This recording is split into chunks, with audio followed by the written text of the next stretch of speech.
Dear friends of photography and nature, welcome to Sudaksan.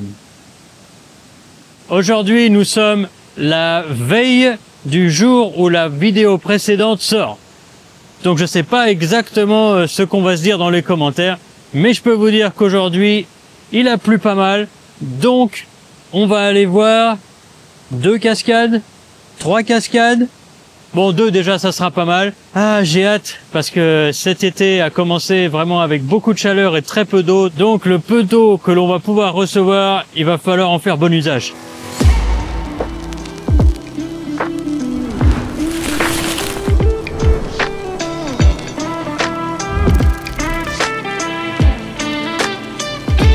Il faut qu'on traverse la rivière pour aller à la première cascade, parce qu'on s'est garé de l'autre côté.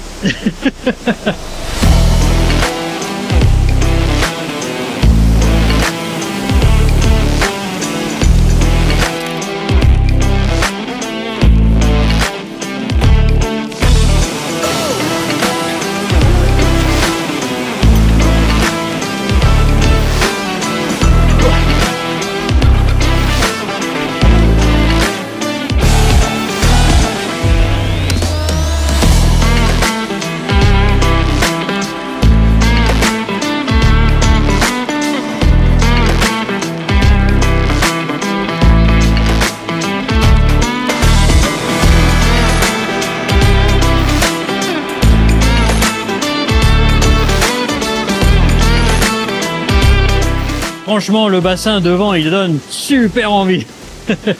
Je sens, il y a une opportunité. Il y a une opportunité, je vais la prendre et on va vite avancer. Parce que Matt, il a envie de se baigner, alors faut faire vite. Don't you want to swim? Oh, well, yeah.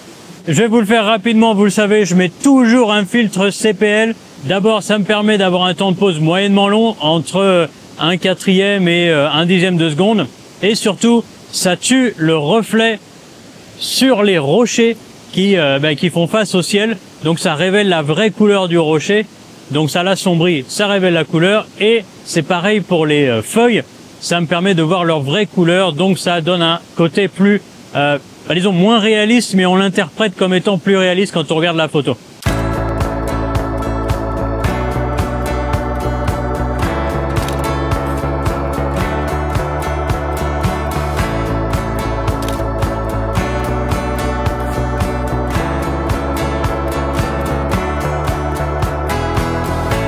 Pendant un petit temps après, mon micro a mal fonctionné, donc je vous dis en voix off comment je suis arrivé à hauteur de Matt qui faisait un timelapse au-dessus de la cascade, et j'ai trouvé que les détails des feuilles qui pendaient des arbres au-dessus de la cascade étaient intéressants. Je me suis dit que je pouvais faire une petite série de quelques photos juste avec des détails pour montrer un peu l'émotion de l'endroit.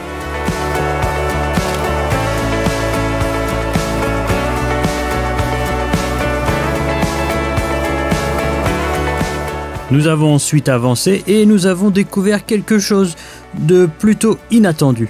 Vous vous souvenez que j'avais commencé il y a très longtemps un travail sur les objets humains dans la nature? Et bien là, regardez ce qu'on a trouvé. Un sujet parfait.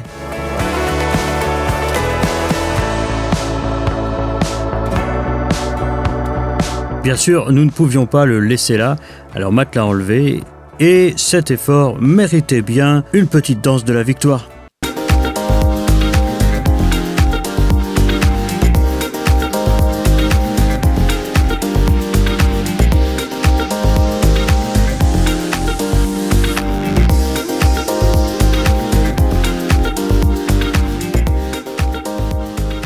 On est arrivé à la première cascade que je voulais vous montrer.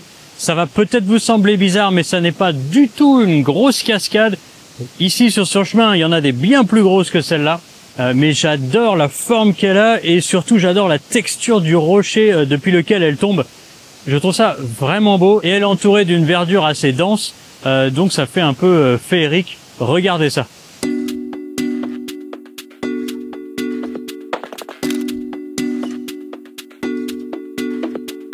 On était venu ici avec Matt, il pense en 2020. Il pleuvait, mais à torrent, la vraie saison des pluies, quoi. Et cette cascade-là que vous voyez juste ici, elle était 2 fois plus grosse. Et il y avait des champignons devant. Peut-être qu'aujourd'hui on aura encore, ça serait chouette, je pourrais faire une photo. Pendant que pauvre Matt se morfond sur son caillou, je continue le shoot.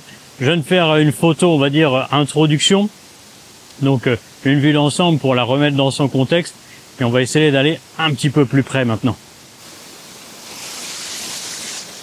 D'ici, je vais pouvoir prendre une vue beaucoup plus rapprochée, un peu plus intime sur la cascade.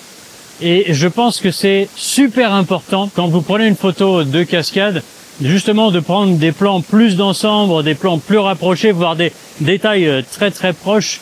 Bien sûr, c'est important de raconter l'histoire de cette cascade, de faire du storytelling par rapport à un élément naturel. Mais aussi, j'ai l'impression que pour nous, le photographe, quand on commence à prendre des photos plus loin, puis qu'on se rapproche, qu'on se rapproche, qu'on se rapproche, on comprend de mieux en mieux comment fonctionne l'endroit, on le ressent mieux. Et du coup, je pense qu'on arrive mieux à prendre des photos qui racontent mieux l'histoire de cet endroit.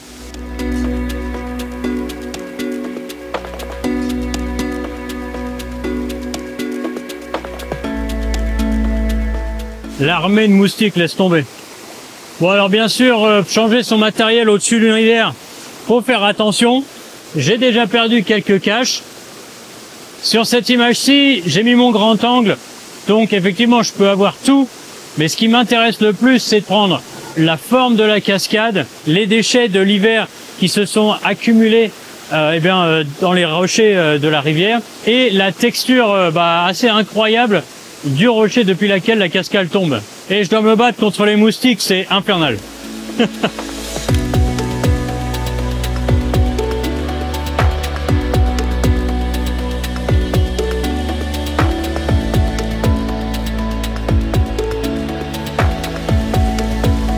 Allez, annyeonghaseyo.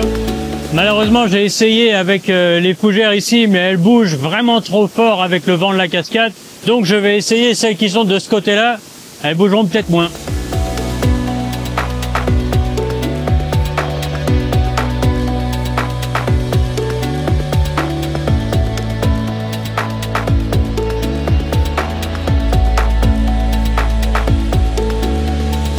Je vais vous montrer mon setup parce que j'ai trouvé un truc un peu particulier. Je sais pas si la photo va rendre si bien que ça, mais j'ai essayé quand même. Regardez. Donc j'ai réussi à mettre mon appareil photo, tant bien que mal sur un endroit un peu vertical quoi, juste en face au premier plan. Je mets mon ami le criquet, cette plante là je sais pas exactement ce que c'est, et derrière la cascade avec ces deux arbres là qui se, il y en a un qui est mort, hein, l'horizontal il est mort, mais qui se croisent devant la cascade. Pour vous dire toute la vérité, les arbres qui se croisent devant la cascade, je suis pas super chaud pour ça, mais bon, j'ai pas le choix, hein, ils sont là. Et mon criquet là sur la mousse, déjà que j'adore la mousse, en plus il y a un criquet dessus, c'est magnifique. J'espère vraiment que la photo va rendre bien. Je vais essayer de prendre la même en allant encore plus près. On va voir.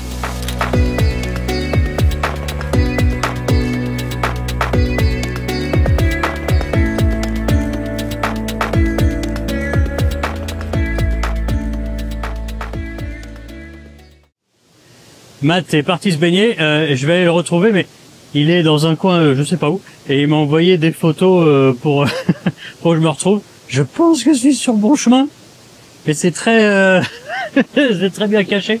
On va voir. Là, faut que je me serve de mes bras, de mes genoux, de tout, donc je vous reprends.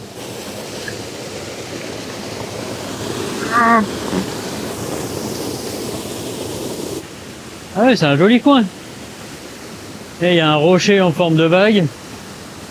Et voilà, Pépé Matt qui dort.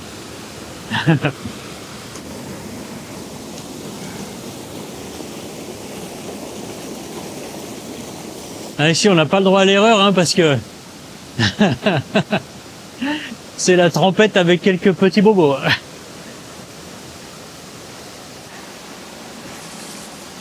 Ouh! Le truc, c'est que j'ai 2-3 trucs dans les poches. Et c'est limite au niveau des poches. Bon, ça va, ça remonte un peu. Ok. Oh, mais c'est très joli. Regardez ça. Bah ouais, il avait raison. Ça valait le coup. Ça valait le coup. Bon, ben, on va peut-être prendre une dernière photo alors. Hein. Eh ben, vous savez quoi?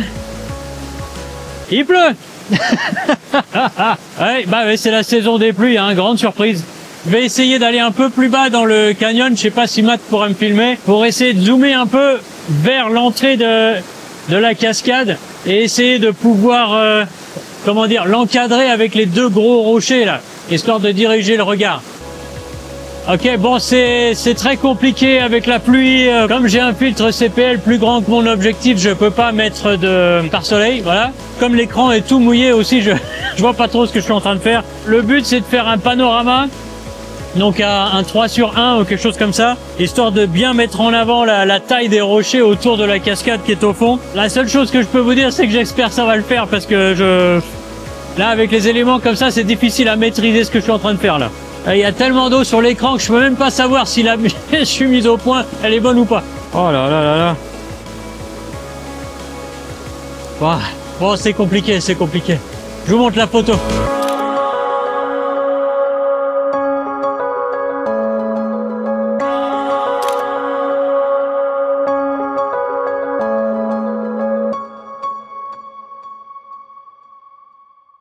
Dites un grand merci à Matt dans les commentaires d'avoir pu me filmer pendant qu'il pleuvait. C'était vraiment pas pratique pour lui. Au moment où j'enregistre cette vidéo, je ne sais pas s'il reste encore des places pour le voyage de septembre du 10 au 17 sur la côte est de la Corée. Mais s'il en reste, n'hésitez pas à me contacter ou à contacter Brian sur les réseaux sociaux qui s'affichent là et dans la description. On serait très heureux de vous voir et de vous faire visiter donc la côte est de la Corée du Sud. Bon. La pluie s'est calmée, je vais pouvoir vous faire mon outro tranquillement, assis sur mon caillou avec Matt. It's getting quite late actually, it's like 5 p.m. Oh my god. Yeah? Oh, very relaxing for me. Good. J'espère que vous avez passé un bon moment bien frais avec Matt et moi. J'espère que je vais pouvoir faire le montage au moins dans l'avion ou en France pour vous le sortir dans 2 semaines. Enfin, pour vous, ça sera déjà sorti puisque vous regardez ça. Mais pour moi, ça serait dans 2 semaines. En tout cas, merci d'avoir regardé jusqu'à maintenant. J'espère que ça vous aura inspiré à prendre des photos. Laissez-moi un coin good splash. Likez la vidéo, abonnez-vous, c'est super important. Si vous voulez partager la vidéo, ça me rendra un grand service. Je compte sur vous pour faire grossir cette chaîne pour que j'ai encore beaucoup d'images à vous raconter.